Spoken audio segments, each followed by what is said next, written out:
Today is Inauguration Day in Wisconsin. Walker promised a new and better Wisconsin. My top priorities are simple: jobs, jobs, and more jobs.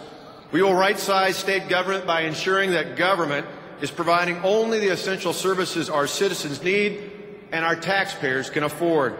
Outside the Capitol, several hundred protesters carried signs. We have a governor being inaugurated today. He does not care about workers.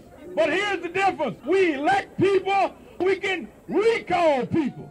We are broke in this state. We've been broke for years. People have ignored that for years, and it's about time somebody stood up and told the truth. We're making modest changes in terms of what we expect from all of our employees at the state level. It was Valentine's Day, but protesters at UWM showed no love for Governor Walker. Michael Moss has been a custodian at UWM for 25 years. He says most state workers are paid well below their private sector counterparts. They have to be a mother, father, work 2 jobs. Moss says he doesn't mind paying more for his health coverage or pension, but wants the chance to negotiate. The state has learned a lesson about negotiating benefits, according to Governor Walker. We cannot guarantee that this budget will be balanced if we wait through the normal collective bargaining process. Walker says his plan will also enable local governments to more easily offset cuts in state aid. Inside the Capitol, hundreds of people are cheering and chanting to the sound of drum rolls. The decibel level got even louder when about 100 police officers marched right into the drum circle, carrying signs reading "Cops for Labor." Upstairs on the second and third floors, it's a pretty amazing sight. Amongst all the noise, a lot of people are sound asleep on the floor.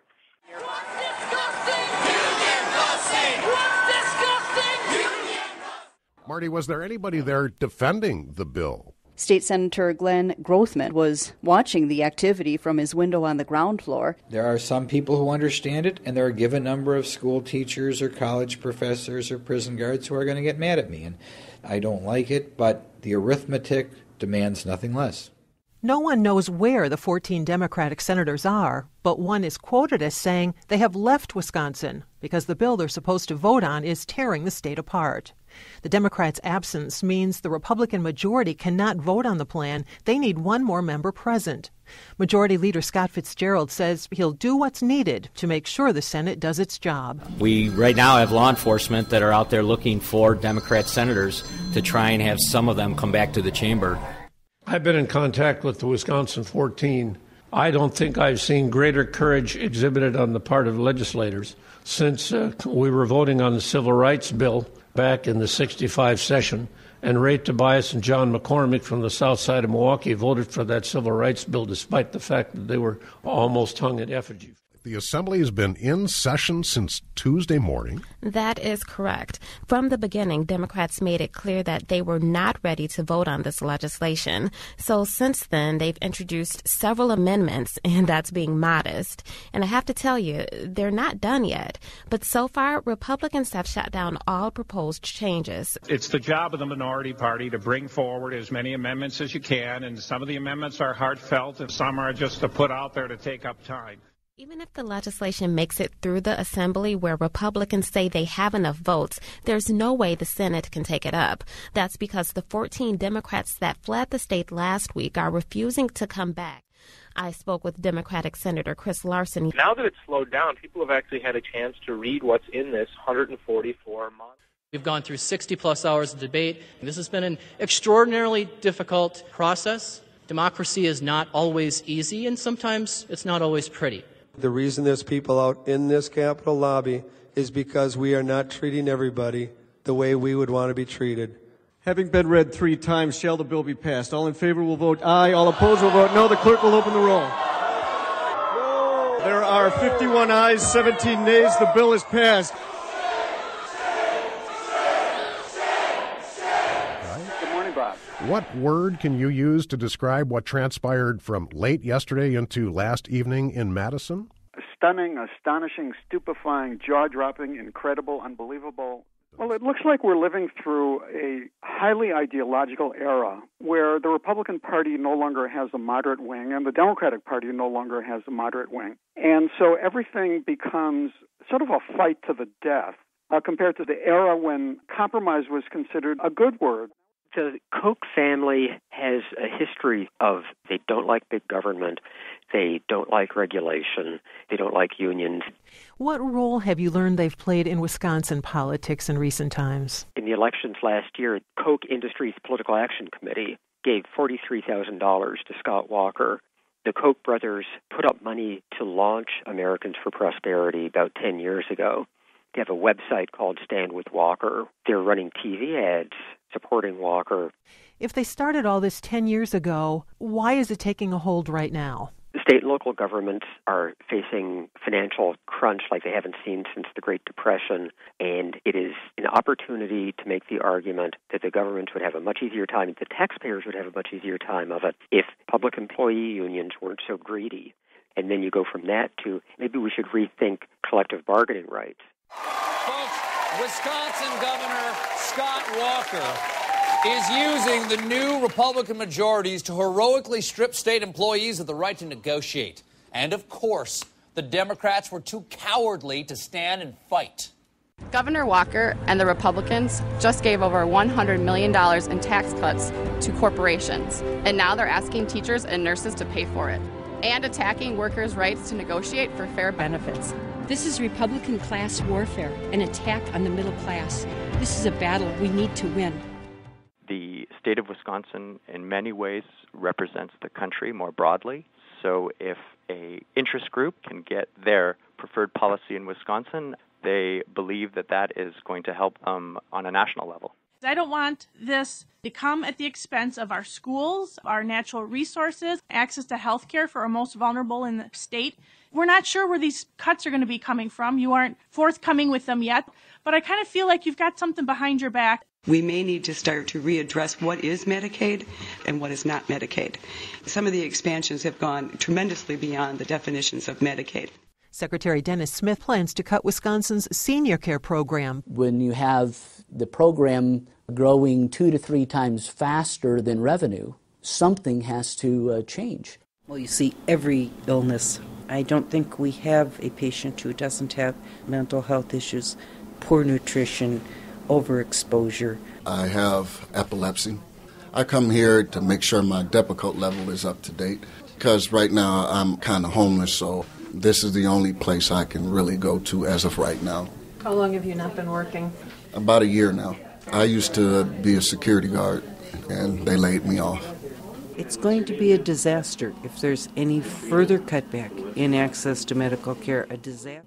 Mayor Barrett says Governor Walker's budget priorities show that he's out of touch with what the people of Wisconsin want. He has literally taken $100 million out of the classrooms and put them into highways. Barrett says at a time when Wisconsin students need to successfully compete against those from other countries, it's unconscionable to cut funding for education. Dozens of City of Milwaukee workers are venting their frustrations about Milwaukee Mayor Tom Barrett's 2012 budget proposal. It calls for a wage freeze, furlough days, and higher contributions to health care and pension benefits. But many workers are upset because police and firefighters are exempt from the cuts under Governor Scott Walker's new collective bargaining law. I know the city has some financial problems, and I don't mind doing my share to help out. What I do mind is having you reach in my pocket, take away my wages and my benefits so that you can give them to other employees. Thank you. Governor Walker says some Wisconsin school superintendents support his budget plan, but are reluctant to admit it. You've got a superintendent here who said, yeah, I'll stand up and talk about this because we like what we see. That superintendent is New Berlin's Paul Kreitzer. He says taking power away from teachers' unions and giving more to the administration will enable it to rebuild the community schools from the ground up. There's no bureaucracy in our way. Kreutzer does not foresee having to give pink slips to any New Berlin teachers that he labels outstanding. We will not be laying off a single employee for financial reasons. What the superintendent says his district will do to help ease teachers' financial losses is to explore options. Hey, could WRS be pre-tax instead of post-tax dollars? Softening. Before the budget bill, she had planned on teaching for maybe 3 more years. It could cost me more to teach next year than it cost me to leave now. I would lose so much in benefits. Caves has taught for over 25 years. The other teachers who are retiring from the high school, 12 so far, are the most experienced teachers at Kettle Moraine High. And I'm taking all that experience right out the door with me because they're not doing anything to retain me. And I don't know why they think that the best and brightest young people are going to be attracted to this profession. Public bashing and, without a change in public policy, it is difficult to see how public unions will survive in the long term.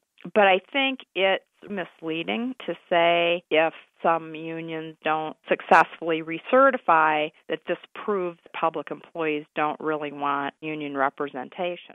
New rules replaced the union contracts that had been negotiated for decades. Demonstrators showed up in Greenfield when its board revised the district's handbook for teachers.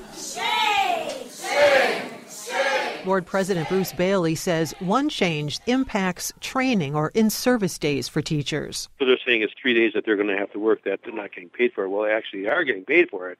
It's just that they didn't have to work it before.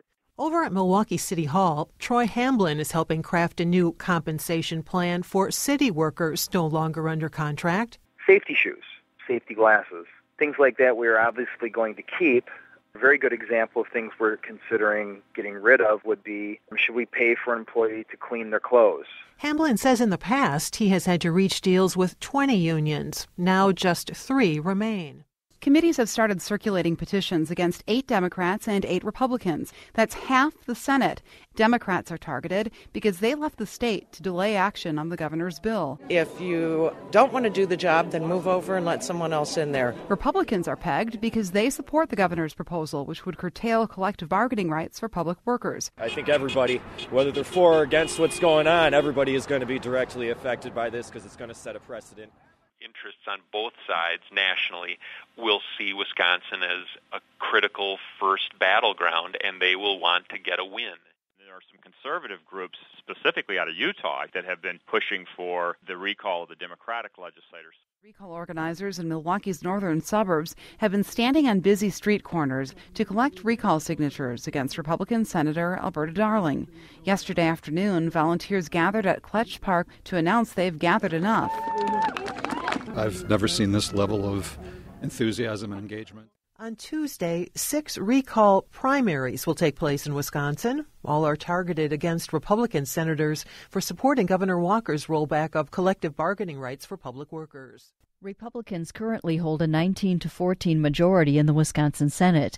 For Democrats to take control, they'd need to wrestle away 3 seats from the GOP. Not an easy feat. If the Senate does flip, Democrats could block further Republican proposals. In the end, Senator Alberta Darling was declared the victor with more than 54% of the vote. We did what you wanted us to do. We got control of the spending. We balanced this huge deficit without raising taxes on you. We stood up for you. It's supposedly evil to spend a lot of money on elections. But then you turn around and you look at the turnout, and turnout was high. So people were certainly engaged. People were politicized by all of these phone calls and all of these ads, all of this direct mail. It was enough of a victory, I think, for the Democrats that they will go ahead. Scott Walker lied to the people of Wisconsin during his campaign for governor. He never talked about the divisive things he has pushed through. He never talked about removing collective bargaining rights for our state's workers. The people of Wisconsin feel duped. Despite the harsh words about his performance, Governor Walker is steadfast in defending his administration's actions. Hi, I'm Scott Walker. Our reforms are working, and they're providing positive results for the people of Wisconsin. After months of planning, the major groups hoping to recall Republican Governor Scott Walker kicked off their efforts overnight. I stopped at the recall headquarters. They waited until midnight to start circulating those recall petitions. 4, 3, 2, 1. The groups chose today, the 15th, as the first day they can circulate papers, and that starts a clock ticking. They'll have 60 days in which they can collect and turn in signatures. Recall volunteers are setting up tables in several yards a few doors down from the governor's house. The way he came into office was dishonest. He's been very dangerous for the common good. Organizers of the recall effort against Governor Scott Walker claim they're more than halfway there. In your experience, is that average that a lot come in at the beginning, or is that pretty overwhelming? They've already picked the low-hanging fruit. They still got to get at least another 300,000. As difficult as that may be, it is the easiest part. It's another thing to get the other 2.5 million people to come out and vote against Walker in a recall election.